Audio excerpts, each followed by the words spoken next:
Countdown for blast off. X minus 5, 4, 3, 2, X minus 1, fire.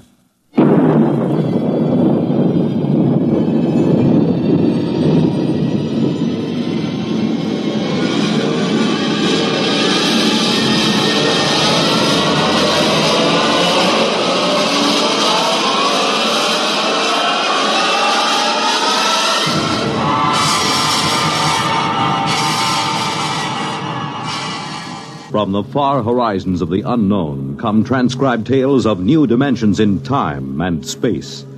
These are stories of the future, adventures in which you'll live in a million, could be years, on 1,000 maybe worlds. The National Broadcasting Company, in cooperation with Galaxy Science Fiction Magazine, presents X minus 1.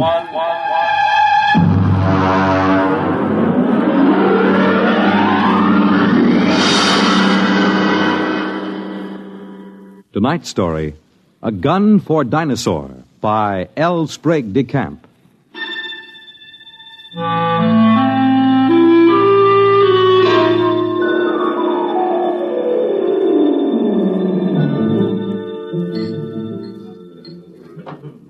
Just whiskey, please. No soda.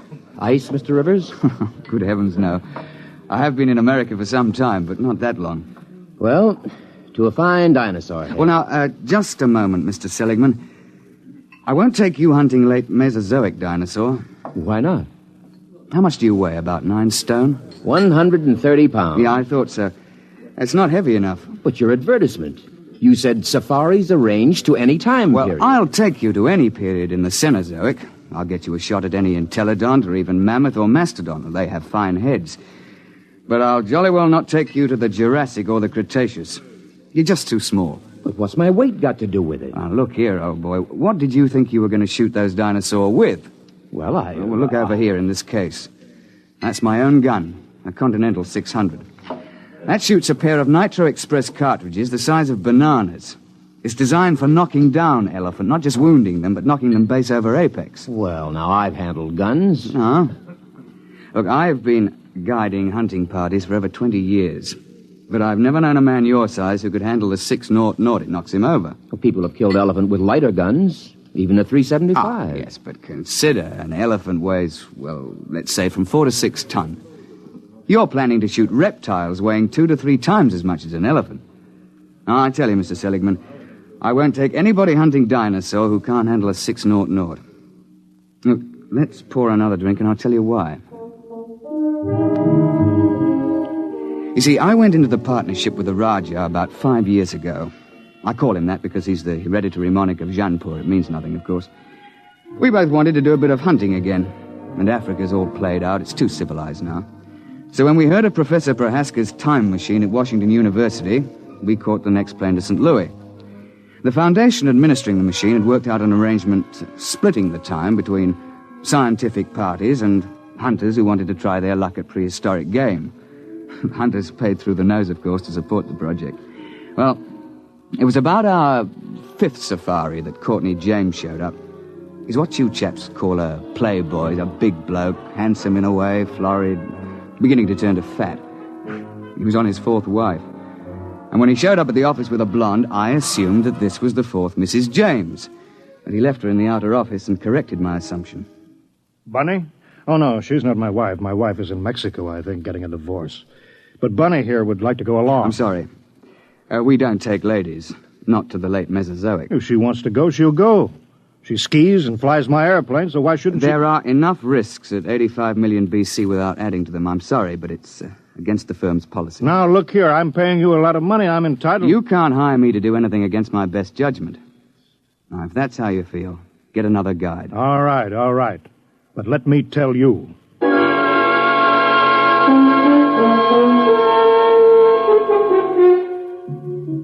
Oh, it ended with my telling him to get out of the office or I'd throw him out. And I was thinking sadly of all that lovely money that James would have paid me, when in came another Sahib, an August Holtzing, a slim, bald chap with glasses. Mr. Rivers, I don't want you to think I'm here under false pretenses. I'm really not much of an outdoorsman, and I'll probably be scared to death when I see a real dinosaur. Well, most of us are frightened at first, but it doesn't do to speak of it. Well, you see, I've always run a grocery store till my uncle died, and, well, I've got a great deal of money now. Uh-huh. And I'm building a new house. I'm engaged, you know, getting married, and, well, I'm determined to hang a dinosaur head over my fireplace or die in the attempt. A ceratopsian, I think. That's the one with the big horned head and the frill over the neck, isn't it? Well, you want to think twice about that, you know. If you put a 7-foot Triceratops head into a small living room, there's apt to be no room left for anything else. I know it's ridiculous, but I'm determined to do something big for once.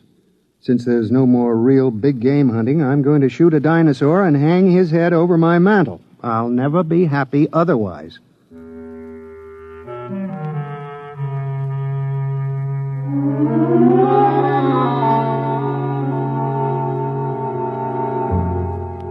The Raja and I decided to make it to the Middle Cretaceous. That's about 85 million years ago. It's the best period for dinosaur in Missouri. So we drove Holtzinger into the country to let him try the 600. It's rather heavy. Look, you look out. There's quite a kick. Couldn't you fire it prone? Oh, not a gun that big. There's not enough give. You'd break your shoulder. All right. Take the safety off. Like this? Yeah. Take my hand. I'll help you up. Thank you. I think I better try something smaller. Well, he took a fancy to my Manchester 70, chambered for a .375 Magnum cartridge. That's a little light for elephant, and very definitely light for dinosaur, but we were in a hurry. And then, of course, just before we were ready to trek, James showed up and apologized for insulting me. He'd had a run-in with the girl, and he wanted to go along. And so we were off on safari. You all ready, gentlemen? Why, yes, I suppose so. Mr. Holtzinger, you've met my partner, the Raja of Jaunpur. How do you do, sir? How do you do? Well, shall we get cracking? After you, Mr. Holtzinger. Mr. James. Thank you. Let's get going. All set. We'll slam the hatch and off we go. What happens? Nothing till the force field is built up. There she goes. What happened to the lights? Well, there's no current while we're in transition. I don't feel well. There's usually a touch of vertigo. I shouldn't worry about it. Look, where do you shoot for? I mean with dinosaur. What is the best shot? Well, you don't try for his brain, you know. They don't have any. Well, to be exact, they have a little bump about the size of a tennis ball on the top of their spines. And you're not likely to hit it when it's embedded in a 6-foot skull. Try for the heart. They have big hearts, over 100 pounds.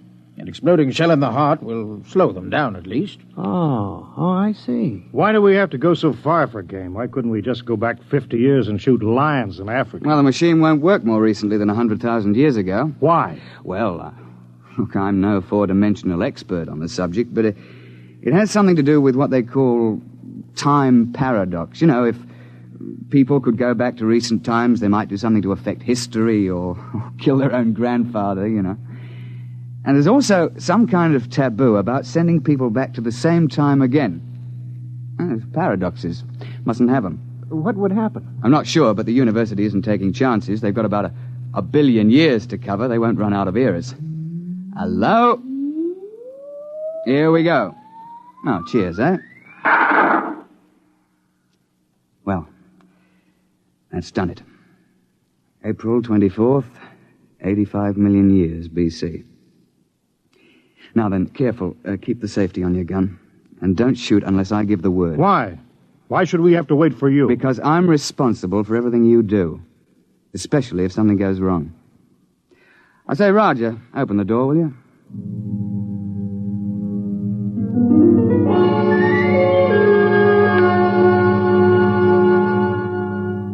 In this period, the time chamber materializes on top of a rocky rise. At the west, you see the arm of the Kansas Sea that reaches across Missouri, and the big swamp where the sauropods live. To the east, the land slopes up to a plateau. It's good for ceratopsians. But the finest thing about the Cretaceous is the climate. It's balmy like the South Sea Islands, and not so muggy as the Jurassic. Oh, we sent the time chamber back off and looked about. It was spring, with the dwarf magnolias in bloom all over. Down towards the Kansas Sea, cycads and willows grew. while the uplands were covered with screw pins and ginkgo. Yeah, well, I'm no ruddy poet, but I can appreciate a beautiful scene. Well, I was looking through the haze and sniffing the air. I got him! What the devil? You see it? There it goes! Confound it, you idiot! I told you not to shoot without word from me. And what happened? An ornithomine wandered out of the copse. Mr. James gave him both barrels. Missed. Now, look here, James. One of the biggest dangers on a safari is trigger-happy sahibs who get panicky. You're not to shoot unless you're told. You understand? Who do you think you are to tell me when to shoot my own game? Now, look here. Firstly, if you shoot off all your ammunition before the trip is over, your gun won't be available in case of a pinch. And secondly, if you empty both barrels, what would happen if a big theropod should charge before you could reload? And finally, it's not sporting to shoot everything in sight. Is that clear? All right. Well, now then. First task is fresh meat.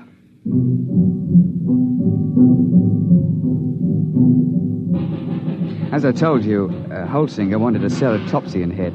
James insisted on a tyrannosaur. Then everybody would think that he'd shot the most dangerous game. Well, the fact is that tyrannosaur's overrated. But everybody's read about the tyrant lizard, and, well, he does have the biggest head of the theropods. Oh, and he'll snap you up if he gets the chance, no fear. Oh, we started off searching for meat. The Raja and I put the sahibs in front. We tell them it's so that they'll get the first shot, which is true, but another reason is that they're always tripping and falling with their guns cocked, and if the guy were in front, he'd get shot.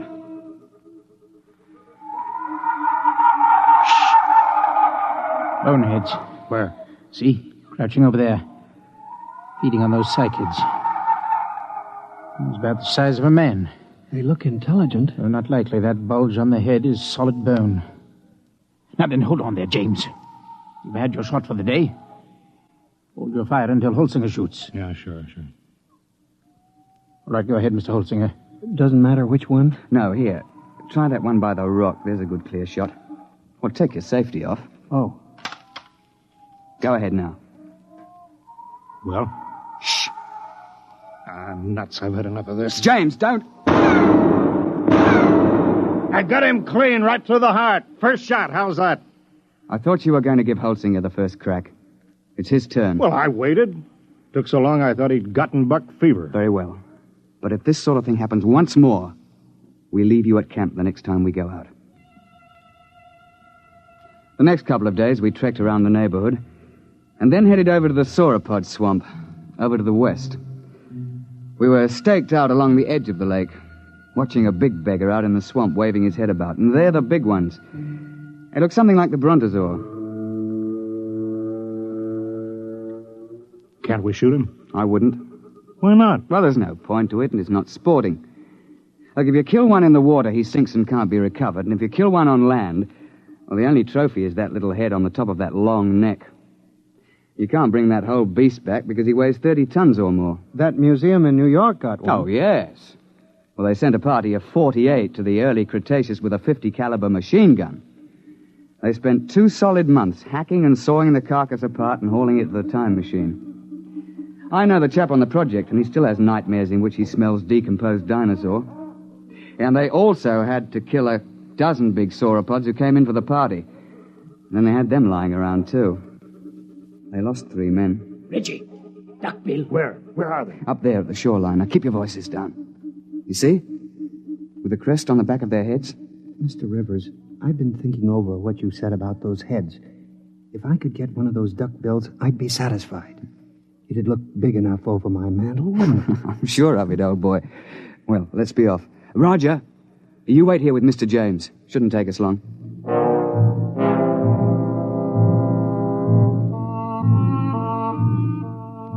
Holt and I crept along the shoreline, narrowing the range to the duckbills.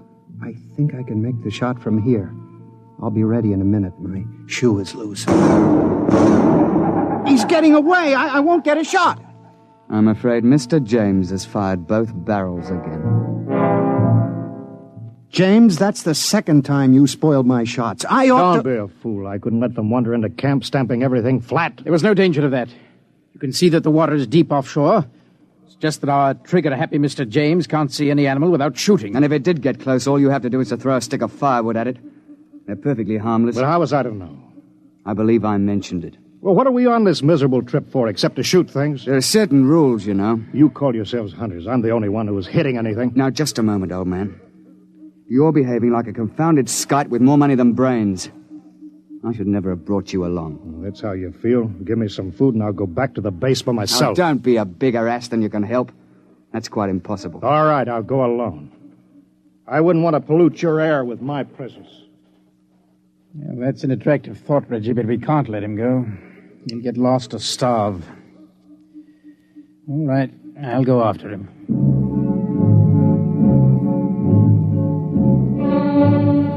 We stumbled along for several more days. James on his good behavior for a change. And on the 1st of May, we broke camp and headed north to the hills. That was hot and sticky. And we were soon panting and sweating like horses when I picked up the smell of carrion and heard the thrumming of the flies. We found a huge ceratopsian lying dead in a little hollow on the edge of the copse. He must have weighed 6 or 8 tons alive. Why couldn't I have gotten him before he died? That would have made a darn fine head. On your toes, chaps. The sauropod that's been at this carcass is probably nearby. How do you know? You see how the hide's been ripped off and the bones are scattered? Sauropods will hang around a carcass like this for weeks, gorging and then sleeping their meals off for days at a time. What do we do? Well, that's what we came after. Look, Roger, you take Mr. James through that way, and we'll parallel you 40 feet distant. Now keep your eyes open. It'll be hard to see in these woods unless you're right on top of him.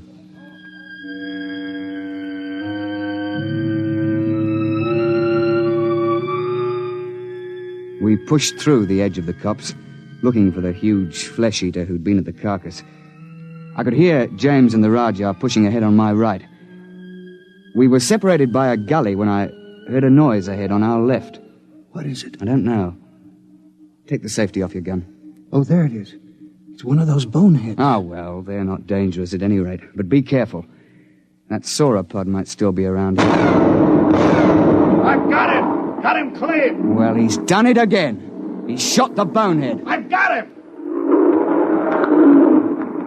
Look out! Look out! Tyrannosaur!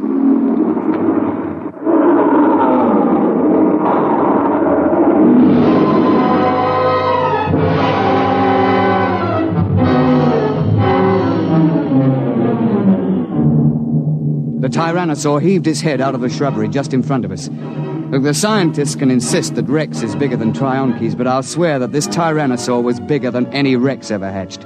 It must have stood 20 feet high and been 50 feet long. I could see its big, bright eye and 6-inch teeth.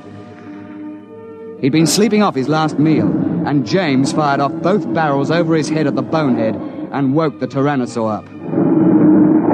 Get back! Get back, you fool! His gun's empty and Roger can't get a shot. Found it, there goes the beast in behind those ferns. Holtzinger! Holtzinger! Come back! Your gun's too light for that beggar! James came bolting back in a panic and blundered into the Rajah, sending both of them sprawling under the ferns. The Tyrannosaur came after them to snap them up. Holtzinger began to blaze away. He got off 3 shots through the beast's body with that little light gun. The Tyrannosaur whirled around to see what was stinging it. The jaws came open, and the head swung around and down again. Holtzinger got off 1 more shot and tried to leap to one side. The Tyrannosaur continued its lunge and caught him in its jaws as he fell. Reggie! Stand clear! Heart's the only chance. It's no use, there he goes. Try a long shot. Ah, no, missed him clean. Poor Holtzinger. Well, that's the end. He stopped screaming. Did you notice? Oh, yes. Well, I expect we'd best track the beast. He might be dying. We should try to recover Holtzinger's remains. Yes, there's nothing else to do. No, nothing. The bad show all round.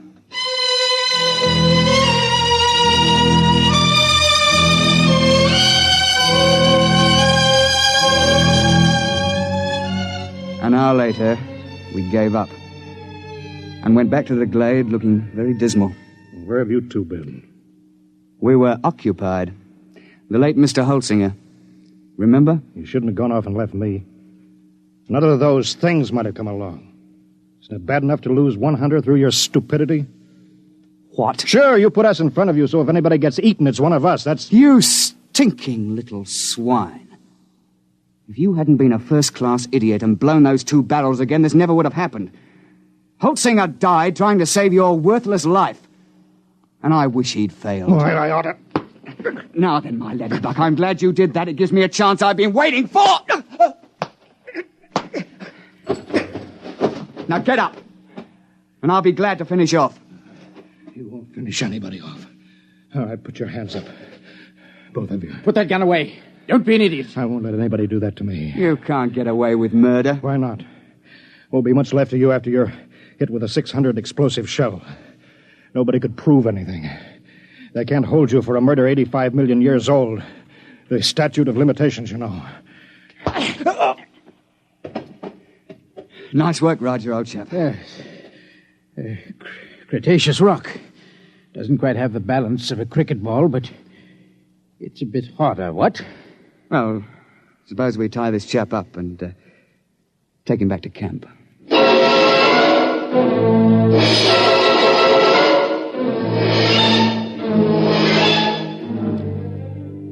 When the time transition chamber finally arrived, we fell over one another getting into it. We dumped James in a corner and threw the switches.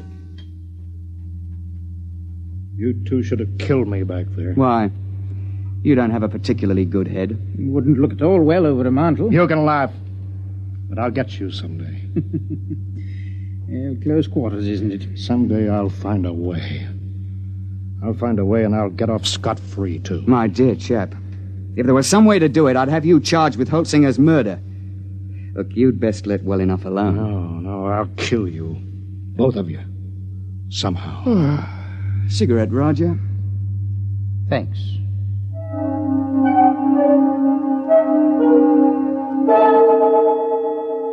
When we came out in the present, we handed him his empty gun, and off he went. We paid everybody off, found that we were broke. But quite luckily, a steel manufacturer turned up who wanted a mastodon head for his den. While we were standing in the laboratory at the university waiting for the time chamber, the technician, he's a bookish chap, a theoretical temporal physicist, was watching his dials and scopes. Oh, by the way, Mr. Rivers, you just missed him. Missed who? That last client of yours, Mr. James. Well, that's good luck. And what was he doing here? Oh, he told me quite a tale. Said he'd lost his wallet back there. Said it contained some very valuable papers. It must have been valuable. Paid the university fee of $5,000 for the use of the chamber. He's on his way back there now. Back where? Well, he told me to send him back a few minutes before you arrived the last time. Then he could see himself drop the wallet. He's going to stand there and watch himself come out? Yeah, but, doesn't that create what you chaps call a paradox? What happens when a man tries to occupy the same time twice? No, we don't know. It's never been tried before. Well, we tried to warn him, but he insisted. Yes, I know. He's a headstrong chap. Still, you wouldn't think he'd chance it just for the sake of a wallet. Was he armed? Yes. He had a 375 Express. 375? Well, that's odd. He knows it's too light for Dinosaur. Yes, but not too light for a man. I say, Roger, you don't think Mr. James is lurking behind a bush back there until we show up again? And planning to pot us as we step out? That's impossible. We already did step out of the chamber and nothing happened. Yeah, but that was before Mr. James was waiting with an express rifle cocked. Hey, Doctor? What, you mean he's planning to murder the two of you? I wouldn't be a bit surprised. I don't suppose there's anything you could do to stop the process now. No, it's too late. The chamber's in transition now. Look, hadn't you better get out of here before he kills you? Well, there's no point in running. If Mr. James's theory is right, we've both been dead for 85 million years. We might as well wait and see what happens. Transition point coming up. Well, it's been quite a world up to this point. Hey, Roger? Yes, quite. Here it goes.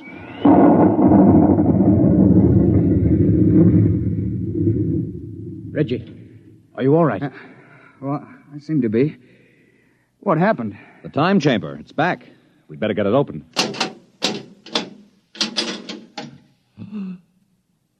Good Lord, look at that. Ghastly, isn't it? Where did it come from? I'm not sure. But I rather think it came from the Middle Cretaceous era. It wasn't here a moment ago. Ghastly mess. Looks as if every bone was pulverized and every blood vessel burst. I dare say. But that's his gun, all right. It's James, there's no doubt of it.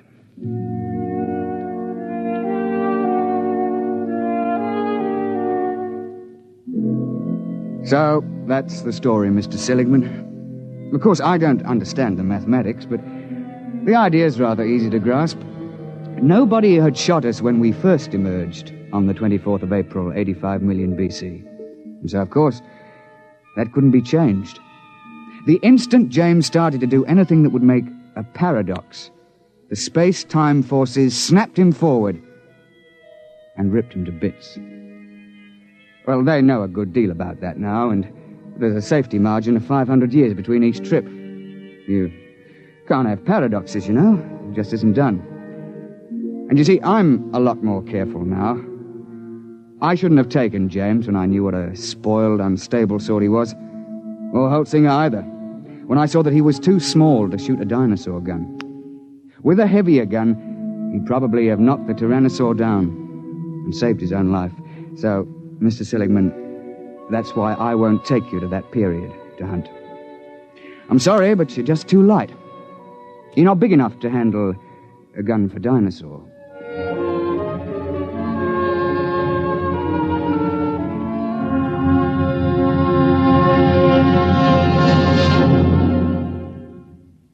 You have just heard X-1, presented by the National Broadcasting Company in cooperation with Galaxy Science Fiction Magazine, which this month features the story of a man who develops a spaceship that travels so fast that its pilots vanish mysteriously into thin air.